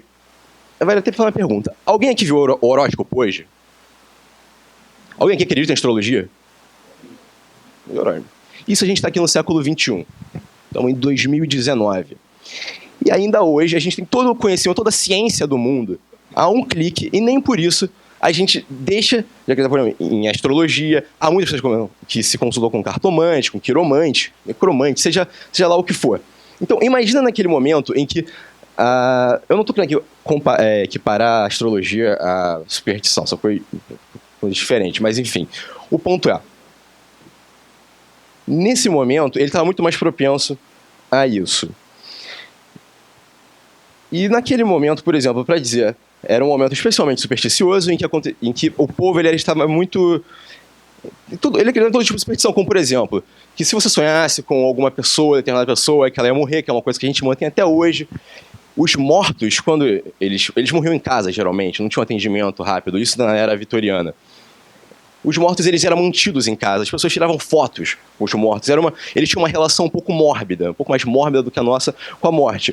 Então, o fato de que vem um quiromante e lhe diz que ele estaria suscetível de cometer que ele fatalmente cometeria um assassinato, naquele momento tem uma influência sobre o réu muito mais forte do que teria sobre algum de nós hoje. Esse é o meu ponto. Então, o Lord Arthur, ele vivia um mundo supersticioso, o que o torna suscetível de acreditar que ele estava fadado, de fato, a cometer um homicídio. Além disso, o Sr. Podgers, o quiromante, ele criou uma verdadeira cena muito convincente em torno daquilo. Ele estava numa festa em que estava todo mundo e ele conseguia, de fato, dizer traços das personalidades das pessoas, conseguia revelar fatos sobre todo mundo, e todos eles estavam ali muito entretidos e muito estupefatos com aquela situação toda, e ele era mais um daqueles. Inclusive tem uma personagem que fala, ao longo do conto, que ela moraria, que o quiromante tinha dito a ela, que ela sofreria perigo tanto do mar quanto do ar, tanto do mar quanto da terra no ano seguinte, então ela decide que ela vai morar num balão durante o ano seguinte. Ou seja, então quando o Sr. Podgers, ele pega a mão do Lord Arthur para ler, o quiromante pega do réu para ler, ele fica pálido, ele faz toda uma cena que é muito convincente, ele fica com aqui diz o conto, que por um momento ele faz uma máscara branca de horror com o rosto dele no momento que ele vê ao conto, e sai sem dizer nada. Então, naturalmente, o Lord Arthur vai atrás dele e pergunta, mas o que o senhor viu? Fica desesperado, porque sabia que tinha visto alguma coisa terrível. Antes disso, o quiromante tinha dito a ele tão somente que um parente próximo dele morreria. Então, quando ele corre atrás do quiromante para perguntar o que ele tinha visto de tão assustador ali, ele não vi nada, e apenas quando o Lord Arthur oferece a ele dinheiro, que ele conta. Ou seja, esse homem, na verdade, ele estava querendo cometer um estelionato ali.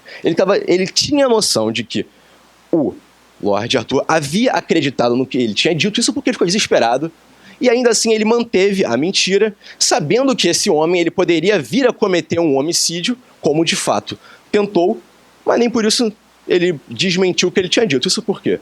Porque ele recebeu dinheiro para isso e tinha essa intenção. Para não me alongar muito aqui, a nossa tese de defesa é a seguinte: o Lord Arthur, quando cometeu todos esses fatos que estão vindo a julgamento hoje, ele estava sob coação moral irresistível. O que é coação moral irresistível? A coação moral irresistível é quando um terceiro ele exerce uma influência psicológica sobre o outro que o tira, que o priva da autodeterminação, das suas vontades. No caso, por meio da influência que esse quiromante exerceu sobre o Lord Arthur fez com que ele acreditasse fielmente que não tinha jeito, de que ele estava fadado a cometer um homicídio. E que se não fosse hoje, se não fosse antes do casamento, seria depois. Poderia ser com uma noiva, poderia ser com... Ele preferiu tomar nas suas mãos e escolher quem ele ia matar. Mas a verdade é que a última coisa que ele queria fazer ali era cometer um homicídio. Então o que ele fez? Ele se lembrou do que ele disse o quiromante. O quiromante disse a ele duas coisas. Uma, você vai matar uma pessoa. E duas, um parente próximo seu vai morrer. Então o que o Lord Arthur, que não queria cometer um homicídio, fez? Eu vou matar um parente próximo meu. Isso são duas coisas que vão fadadas a acontecer. Em vez de duas pessoas morrerem, eu vou tentar dar uma driblada, vou tentar dar um drible na morte, no destino, e vou tentar matar os meus dois parentes. A primeira senhora, Lady Windermere, ela era uma prima da mãe, não era isso? Uma prima da mãe. Enfim, e o segundo era um tio dele. Esse fato revela que ele não tinha interesse em matar alguém. Ele acreditava fidedignamente que estava fadado a isso, então, acreditando em tudo que o cartomante havia lhe dito, ele decide que vai matar um parente próximo, que já estava fadado a morrer, e tentar fugir do destino dessa forma. Um outro ponto, e o conto fala isso, é que ele tentou se privar de qualquer interesse pessoal nesse homicídio. O conto fala que ele não tinha inimigos, e ele sentia que não era o momento para qualquer tipo de gratificação, qualquer coisa que ele pudesse tirar daquilo, além do exercício do dever que o destino havia imposto sobre ele. Voltando ao começo da minha sustentação, o nome do conto é um exercício sobre dever. Ele sentia que ele tinha um dever, que ele estava fadado àquilo. Nada do que ele fizesse, ele poderia fugir de cometer esse homicídio. Então ele escolheu parentes distantes, dos quais ele não tiraria nada. Ele escolheu a Lady Windermere. Eu acredito que isso ficou até claro no resumo, que dizia que ele não tiraria, porque ele não tiraria nem dinheiro, nada daquilo. Ele não deixaria herança para ele, nem nada. Ele estava ali meramente cumprindo um dever. Então, essa é uma circunstância que revela que tudo o que ele fez foi determinado apenas e unicamente pelo fato de que esse quiromante havia dito a ele que ele cometeria um homicídio. Ele não tinha vontade, ele não tinha motivos para cometer nenhum homicídio. Mas ainda assim ele se sentia forçado, obrigado, que ele não teria como fugir daquilo. Então, sobre essa coação, essa crença absoluta de que ele estaria fadado a cometer um homicídio, ele foi e perpetrou os fatos que estão sendo julgados aqui. Como a gente está falando de um conto, esse conto ele tem um narrador que é onisciente. Isso nos dá uma facilidade em termos de prova, porque a gente não precisa discutir muita coisa, basta recorrer ao que o autor, o que o narrador falou, para a gente entender o que esse homem estava sentindo no momento em que ele estava cometendo esses fatos. Então o narrador, ele fala: o coração dele disse que não era um pecado, mas um sacrifício. A razão dele lembrou que não tinha outro curso, outra porta aberta. Ele se pergunta, diante disso, o Lord Arthur, vendo as pessoas na rua, será que todos, assim como ele, eram marionetes num show monstruoso? Era isso que ele sentia naquele momento. Quando ele se indaga se tinha alguma coisa, quando ele confronta a ideia de ter que matar alguém, a razão dele se revolta contra isso. Mas ele sentia que ele estava sob uma tragédia, algo que ele não teria escolha, e a não ser cometer isso. Bom, então nós sustentamos aqui hoje que o Lord Arthur ele agiu sob a influência determinante do Lord Podgers, que é o Sr. Podgers, que era o quiromante, que causou isso a ele. Uma perspectiva que a gente tem que olhar também é o seguinte: qual função que essa pena, se a gente viesse a aplicá-la hoje, cumpriria? Porque a pena ela tem basicamente 3 funções distintas. A primeira delas é a função retributiva. É a função de dar uma resposta ao fato criminoso, o fato que está errado. Então, aqui a gente tem que ter em mente que a vítima, que acabou sendo a vítima desse fato, era o próprio homem que causou tudo aquilo, que é o quiromante. Ele foi o responsável por tudo aquilo. E se não fosse ele, seria outro. Ele seria responsável pela morte de uma outra pessoa. Então, por ironia do destino, ele que deixou aquele homem ir embora, sabendo que ele cometeria um homicídio, esse ato acabou se voltando contra ele e hoje ele acabou sendo assassinado. O direito brasileiro ele fala que aquele que age quando uma pessoa comete um crime sob coação moral irresistível, a única pessoa que é punível é justamente aquele que exerceu a coação para causar o crime. E no caso aqui seria justamente o quiromante, que no entanto está morto e não deve ser punido. Não há pena aqui a ser aplicada. A segunda função da pena que eu estava falando, que eu vinha mencionando, é a prevenção geral. Ou seja, a pena ela serve como um meio de mostrar a todos que não se deve cometer crimes. Ou seja, você mostra para a sociedade que o crime não deve ser cometido. E aqui qual é a mensagem que se passaria punindo esse homem? Que um homem em desespero, um homem que acreditava piamente que estava fadado a cometer um assassinato, de que não tinha outro meio senão esse, correndo risco inclusive de vir no futuro matar a sua família ou alguém próximo, um homem que fez de tudo para tentar evitar, porque, como eu disse, ele acreditava tanto que ele mataria a pessoa quanto um parente próximo morreria e tentou da melhor forma possível contornar essa situação, e que no final acabou matando o próprio homem que o colocou naquela situação. Que mensagem isso passaria para a sociedade? Isso não passaria de que, além de passar por uma situação completamente desesperadora como essa, o homem ainda terá que ser privado do convívio da sociedade, privado da sua liberdade? Não, isso não faz sentido. E, por fim, a prevenção específica. O conto termina anos depois, ele com a sua família, com a sua mulher e 2 filhos. Ou seja, a gente tem a ideia que já se passaram alguns anos e que ele não voltou a reincidir nada. Ou seja, o que corrobora a afirmação de que tudo o que ele cometeu, tudo o que ele fez, foi determinado exclusivamente por essa fraude que foi perpetrada, por acaso, pela vítima. Então, a pena que aqui hoje se cogita de aplicar, ela não tem razão de ser. Não tem razão de ser. A superstição, ela existe desde sempre. Tem um conto muito interessante do Olavo Bilac, em que ele fala isso. Em que ele narra uma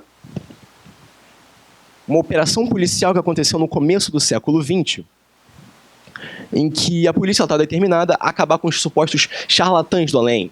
Seriam cartomantes, quiromantes, necromantes, tudo. Então, onde que conversam com o além e pretendem tirar dinheiro com isso, assim como era a vítima, o Sr. Podgers. Então, ele fecha o conto de uma forma acrônica. E ele que é um poeta parnasiano, que preza pelo racionalismo, por tudo, o príncipe dos poetas, ele mesmo confessa que quando ele foi numa cartomante, ele se viu influenciado por aquilo, ele se viu com medo de que as previsões viessem a acontecer. Então, o meu ponto é, as pessoas elas são suscetíveis de passar por isso, de acreditar e de se comportar dessa forma. O Olavo Bilac ele acaba de uma forma que eu acho que é interessante, para a gente acabar aqui agora também. Há quem pense que, com o progredir da civilização, diminui o número dos supersticiosos. Completa ilusão. Nunca houve tantos supersticiosos e tantas superstições como agora. A civilização causa o naufrágio e a bancarrota de certas superstições, mas não aplaca essa sede de saber e esta ânsia de compreender que ainda não foram satisfeitas, até os dias de hoje. Morrem e sucedem-se as superstições, mas não se altera o instinto supersticioso. Reformam-se as superstições, mas a superstição é eterna.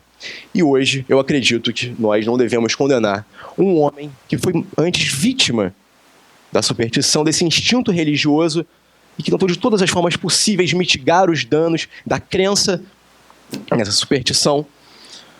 E eu acredito que nós não devemos condená-lo na noite de hoje. Por isso, a defesa pede que o senhor Lord Arthur ele seja absolvido com esse júri, reconhecendo a coação moral irresistível que ele sofreu por conta da atuação do quiromante. Muito obrigado, pessoal.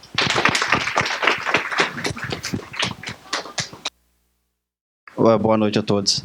Assim, eu fico maravilhado porque, assim, eu, né, com a minha namorada, a gente viu na internet a proposta da palestra e achei ele bacana. É um evento gratuito, de altíssima qualidade, né? Muita qualidade, gratuito, isso é muito bom, né? Acho que é uma coisa bem democrática. Então, eu me sinto na obrigação, né? Eu sou formado em filosofia, eu me sinto na obrigação de fazer uma contribuição que depois até transformá-la em pergunta. E eu sou muito metódico e serei bem breve. A questão toda é que até, como colocou muito bem o senhor, como é que é? Seu nome? Renato? Bernardo. Então, o toque, a pedra filosofal hoje, para todos nós, é justamente o que é real. Se a gente tivesse isso seguro, a crise da ciência, da filosofia, a crise de todo mundo hoje em termos científicos, é exatamente de acesso ao real. E é interessante isso, a gente colocar, que é o seguinte, veja bem, para vocês o direito. Uma coisa interessante é que quando duas pessoas, ou um grupo de pessoas, ali no caso do júri, se eles não estão em condições de vivenciar, de experimentar, de remontar na experiência, mesmo que seja na questão subjetiva, se não estão em condições de experimentar o mundo, o mesmo universo, a discussão não vai a lugar nenhum. Não se alcança a verdade. Se alcança a verdade, né? A dialética não funciona. O diálogo, para alcançar a verdade por métodos éticos, científicos, não se vai. Quer ver um pequeno exemplo rápido? Se eu sou cristão, eu sou a favor, eu sou contra o aborto. Tem um cientista que é contra o aborto. E eu digo, não é natural. O cientista vira para mim e fala, é natural. Você vê ali que os dois estão com duas visões de mundo completamente diferentes e a discussão não chega a lugar nenhum. Por quê? Porque um tem um conceito que natural é uma ordem cósmica divina. O outro tem um conceito que natural é uma ordem fenomênica, é o fenômeno, é o que acontece, é o que é natural. E aí? E segunda coisa interessante também é o seguinte, se vocês não experimentarem, experimentem isso. Você vai fazer uma tese de doutorado, você vai fazer doutorado lá não sei aonde, vai sair para, sabe, o exterior, volta com a sua tese, experimenta argumentar no Facebook, nas redes sociais. Meu amigo, você perde, na maioria das vezes. Porque você tenta, assim, argumentar racional, usando a lógica. E, na maioria das vezes, acontece isso. Porque a ignorância consegue te vencer. Então, o estudo da retórica, ela é imprescindível para um advogado. É imprescindível. E isso é importante justamente por causa disso. E o ignorante, estou chamando aqui, não de forma pejorativa, mas aquele que ignora a verdade. Porque, às vezes, as pessoas estão em condições da verdade, mas a parte subjetiva quer te vencer ali na rede social, quer provar que você está errado. É interessante esse fenômeno que a gente tem hoje, que é justamente, de novo, essa questão da pedra filosofal do que é verdade, do que é real.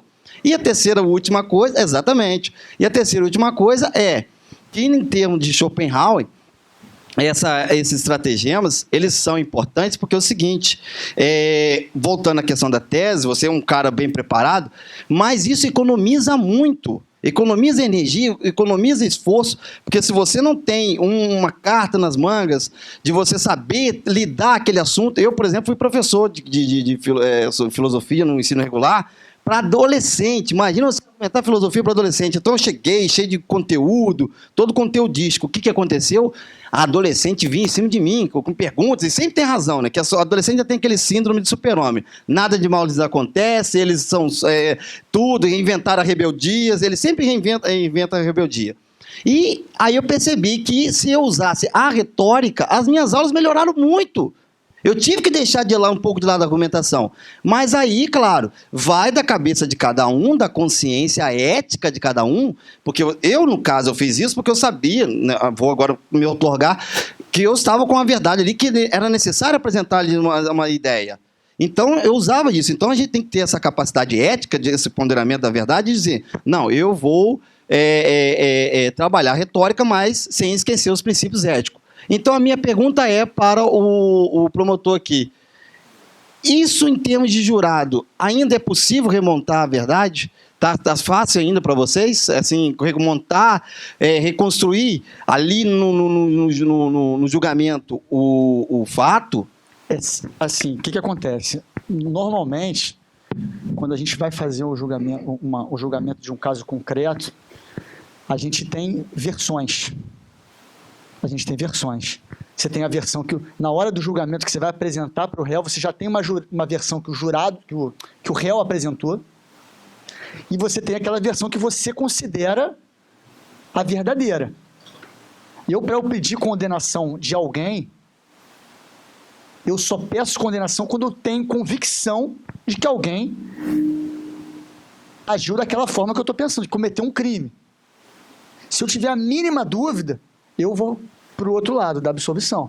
Porque no lado do Ministério Público, como promotor de justiça, a gente pode fazer isso. E eu nunca fiz concurso para a Defensoria Pública, por exemplo, que é uma instituição que eu respeito demais, mas eu nunca fiz concurso para a Defensoria Pública, porque muitas vezes o defensor ele vai ter que sustentar algo que ele não acredita. E o advogado, muitas vezes, pode acontecer de sustentar algo que ele não acredita. Muitas vezes sustenta algo que ele acredita, mas muitas vezes ele está sendo muito bem pago para sustentar algo que ele não acredita. Tá? Então, assim, eu acho que nesse ponto, quando eu estou na atuação como promotor, eu tenho uma liberdade muito grande. Eu posso agir simplesmente com verdade. Eu posso olhar a prova e falar, porra, tem prova, eu vou pedir a condenação desse cara. Não tem prova, eu não vou pedir a condenação desse cara. O Ministério Público pode atuar assim. Então, sempre que o MP pedir a condenação, o jurado tem que condenar? Claro que não. Porque existem visões diferentes sobre o mesmo fato.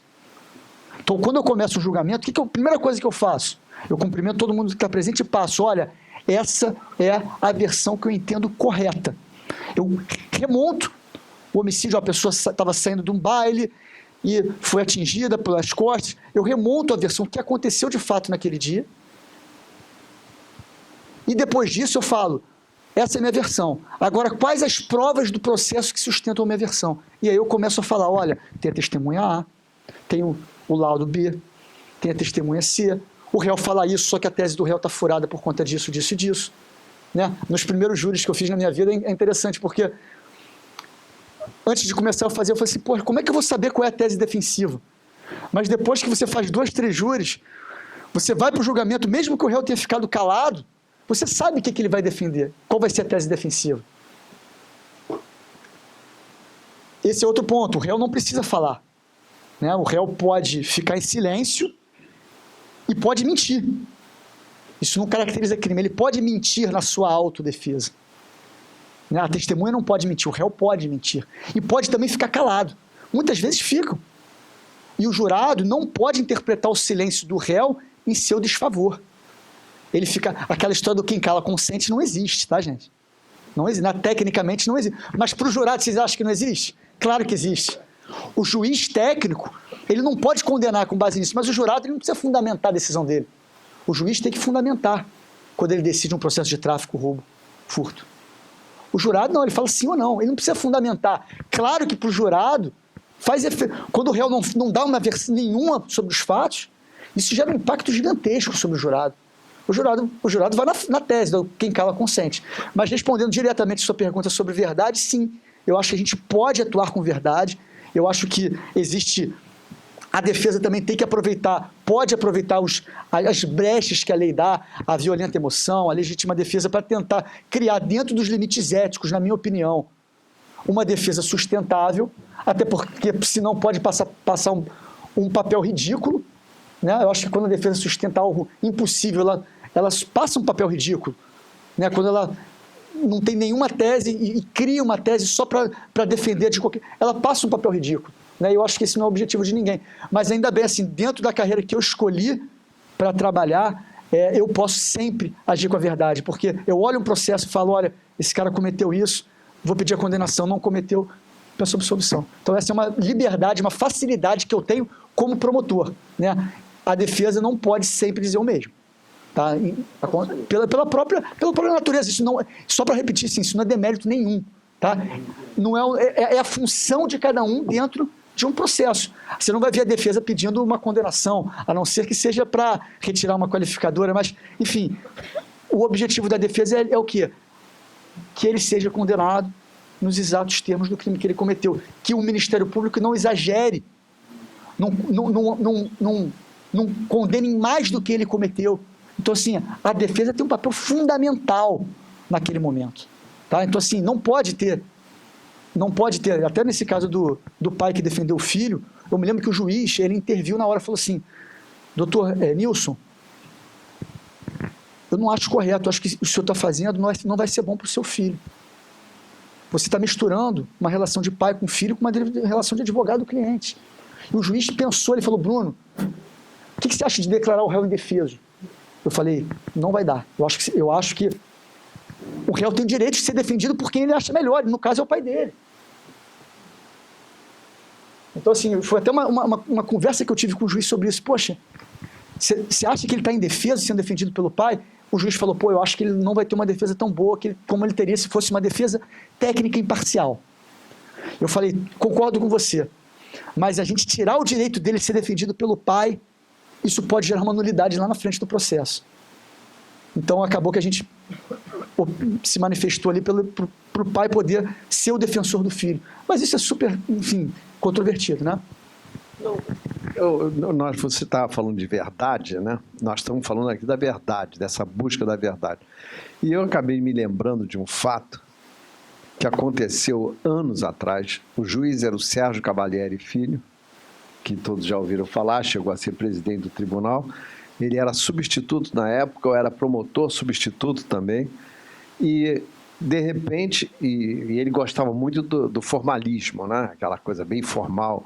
Então entrávamos, aí começou a sessão de julgamento, e eu já havia aberto o processo e visto o seguinte, eu não teria denunciado aquele rapaz, que já estava praticamente mais de mês na cadeia, na prisão, rapaz de 18 anos, porque ele tinha sido pego na boca de fundo, buraco quente da mangueira, com uma trouxinha de maconha. E, na época, a lei punia de forma igual o traficante e o usuário. Então, nos deparamos com aquele fato, eu era substituto, então já tinha uma denúncia ali, já estava o julgamento marcado. E aí o que aconteceu? Esse fato é real, autêntico, tem testemunhas. Sérgio Cavalieri Filho era o juiz, o Liste Vieira, que todo mundo conhece, foi deputado do Partido Verde, presidente do Jardim Botânico, 10 anos. Hoje nós temos contato permanente. E aconteceu simplesmente o seguinte, peguei o processo, tinha que fazer o que eu ia decidir ali. Os policiais uníssonos na prova quanto ao rapaz realmente ter sido pego quando acabara de comprar aquele tóxico para uso próprio. E esse era o primeiro ponto. Segundo ponto, no primeiro interrogatório, em que o Sérgio Cavalieri não funcionara como juiz, era um outro magistrado, o rapaz, aí vem a verdade, confessou integralmente o fato. Estava assim, foi assim mesmo, os policiais não mentiram, não fui coagido a assumir nada. Tá. Então eu olhei aquilo tudo, comentei com o Sérgio, meu Deus do céu, condenar esse rapaz por essa bobagem, isso aí já ficou mais de mês, já é tempo mais do que suficiente. Aí demos aquele olhar na sala, né? E inclusive audiência. Hein? Naquele tempo era cadeia. Cadeia mesmo, cadeia. 281. E outra coisa, isso, 281, inafiançável. Ele tinha vindo do interior, o pai agricultor, e ele trabalhava com o pai de uma cidadezinha do interior, cujo nome não me lembro agora. E o pai, por acaso, estava sentado também lá na audiência, vendo o que estava acontecendo com o filho. E olha a cena.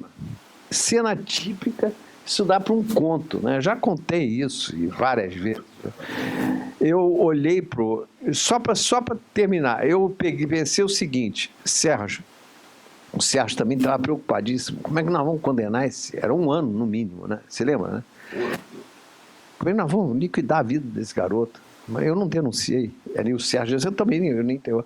Aí eu dei a dica, eu disse assim, Sérgio, você pode reinterrogar o réu antes da decisão. Suspende essa sessão e a gente chama o List.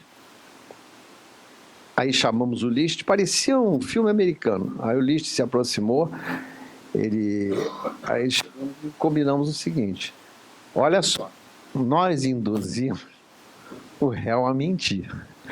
Pegamos o List, olha, se não tem problema nenhum, já prescreveu. Muito bem, muito bem. Não tem nada a ver.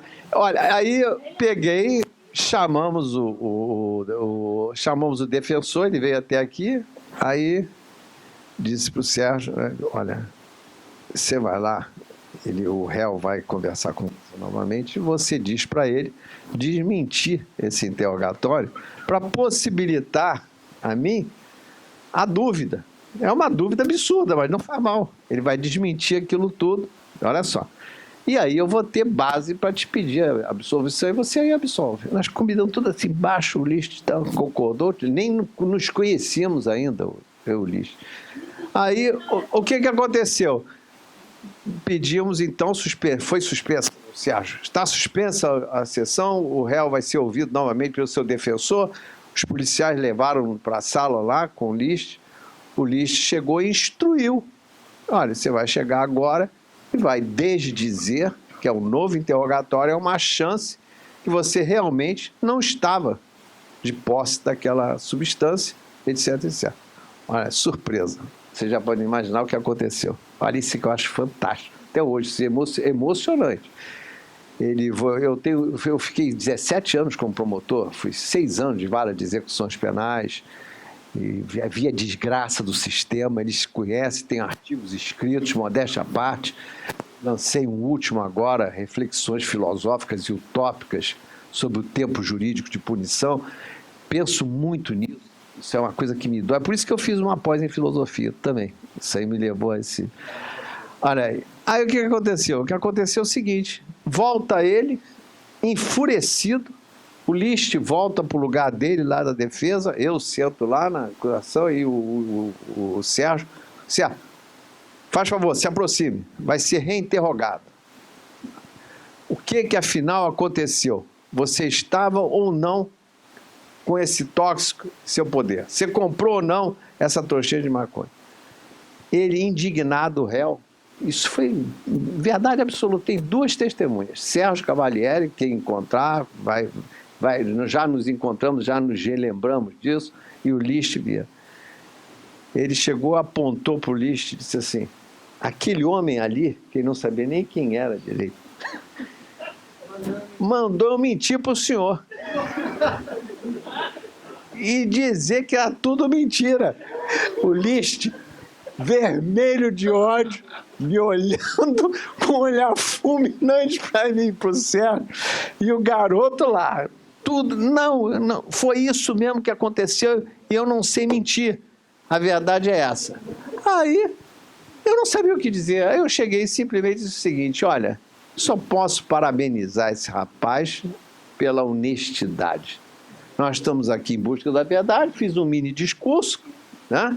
Disse assim, e por uma questão de política criminal, esse rapaz já cumpriu até o que não devia. Porque ele não devia estar aqui, passar 1 mês numa cadeia.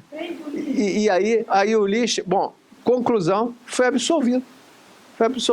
Aí depois é claro que o List veio nos cobrar. Pô, passei uma vergonha danada. Aí ficamos amigos a partir daquele momento, eu, ele, o Sérgio. Eu disse assim, List, fizemos o bem, rapaz, fizemos a verdadeira justiça. Isso aí que a gente tem que comemorar. E o resto... O estratagema aí é complicado a gente encaixar, tem que enquadrar num desses hoje, desse aí do 38. Exatamente, usei, foi um estratagema que foi usado aí, exatamente. Mas olha só, mas é um estratagema todo desencontrado, né? Que um promotor e um juiz sugerir eu ter uma ideia de um reinterrogar, depois o réu não contribuir, porque ele não estava sabendo de nada. Ele não fazia parte de acordo nenhum. E nem o List simplesmente indicou. Não, eu estou entendendo. Eu vou até procurar, vale a pena até a gente encaixar esse fato num estratagema. E o segundo caso que eu achei também fantástico, só para terminar, que eu trabalhei 1 ano em vara de tóxicos, aí sim, perseguir traficante é uma coisa. Agora, chegou lá uma senhora desesperada com 2 filhos, grávida, mais de um terceiro, o pai preso há mais de mês, esperando o julgamento. Ela também entrou no meu gabinete, que eu sempre recebi todo mundo, no primeiro grau, ele sabe disso, o Mário sabe disso. Que isso é mais do que um dever, que a gente ganha dentro de uma realidade injusta, absurda como essa aqui, um desequilíbrio social absurdo. Essa senhora entrou, isso está escrito. Eu escrevi isso aí, já foi publicado. Sociedade Brasileira do Progresso da Ciência, está publicado esse meu. Ela entrou no meu gabinete e disse, não, vou recebê-la. Aí os meninos famintos, ela olhou para mim e a primeira coisa que disse assim, por que você está fazendo isso com meu marido? Meu marido não cometeu crime nenhum. Eu disse assim, como não? Eu nem sei quem é seu marido. Aí eu disse assim, aí ficou aquele bate-boca, né? Eu disse assim, eu estou acabando de chegar e você está me agredindo, eu estou te atendendo, não sei o quê. Primeiro se acalma. E aí mandei vir o processo. Ele estava vendendo tóxico, maconha. Ele vendia maconha, aviãozinho, né? Aí eu disse assim, olha aqui, agora estou vendo o processo, ó. Tá aqui, ó. Isso aqui é crime. Crime?